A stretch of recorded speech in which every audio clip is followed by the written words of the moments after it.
As a survivor who spoke during the event, and I will tell you, it was silent as you were speaking and telling everyone in the room exactly what happened to you. Will you share a little bit of your story? Because I know that you're doing this because you're hoping that you could reach, even if it's just one person out there who's going through even the semblance of the same kind of thing that's happening to you, and make them come forward and get help and leave that abusive situation.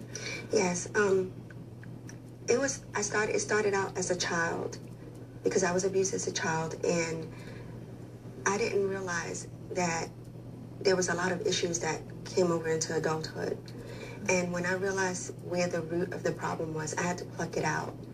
And that's what I believe these women need to do. You have to find the root of the problem, because all you're going to do is keep going into the same type of relationship over and over and over again. Because when you have been abused, you want to save everyone. And a lot of these abusers we don't have the power to save these people. They have to save themselves.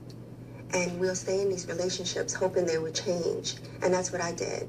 I thought that my ex-husband was going to change, and he never did. Because it is a cycle where, because you talked about having black eyes, broken blood vessels when you would go to work, and then each time would he be remorseful and say he'd never do it again, and then it would happen again? Yes. Is that, and you thought, well, maybe it won't, and then you realize you almost wake up and it's a decade of abuse. Yes, and I had got so numb because I didn't want to upset him. I would kind of I disappeared. And I just existed. I wouldn't argue. I would just do what he wanted. And it was one incident where JSO was actually, the SWAT team was called, because at my apartment complex, he busted my front car window. And he dragged me up the steps by my hair. And JSO thought that my child was there. And it was really, really bad. And I didn't think I was going to live. And it was times that I was actually asking God to take me, because it was so, I didn't think I could escape. I didn't want to tell my family because I was protecting them. But when I look at it now, I feel like I needed to go through that to help save a life, because now I'm a totally different person. And if I didn't experience that, I wouldn't know where it started and how I am important and I am special. Yes, you are, and so is everyone else who's ever had to live through something like this.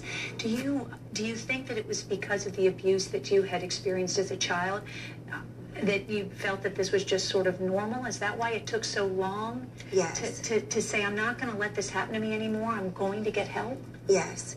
I saw abuse from, my mom was very aggressive when I was a child, and also I watched abuse. That's all I knew in that household.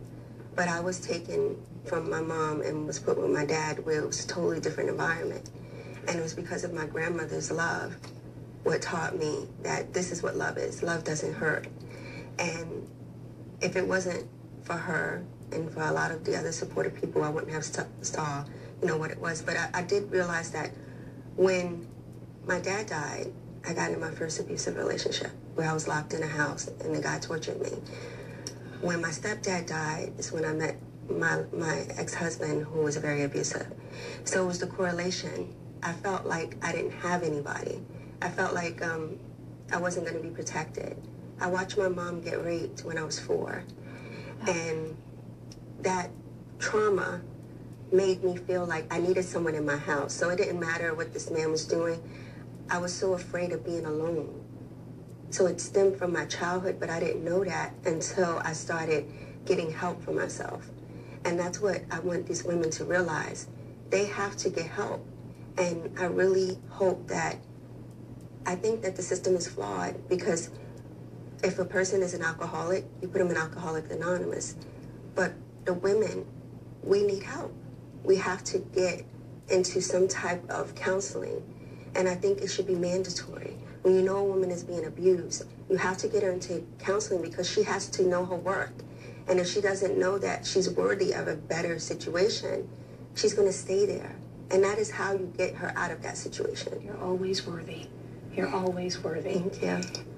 You have a book. It's going to be available in October. Yes. If you could explain to our viewers what the name and how they can get it, because this is really reaching out to other people who've been through what you've, and hoping that they'll reach out and get some help. It's called A True Rose, and basically it goes from the beginning because I was molested at the age of 3, and it starts from I was sexually abused, physically abused, mentally abused, but it also shows how I went from going from that abuse to blossoming into a true rose and how I overcame it. And the book will be available on Kindle October 15th, and you can get it for $3.99. And then the hard copy will be available in November. Thank you very much. Thank you. Love should never hurt. If there's anything you heard today, it's certainly that. Thank you for being here. Thank I'm so you. glad that you are a survivor and no longer a victim. Yes, thank you. So if you are in danger, please call 911 to talk to someone over the phone 24 hours a day. You can also call 354-3114.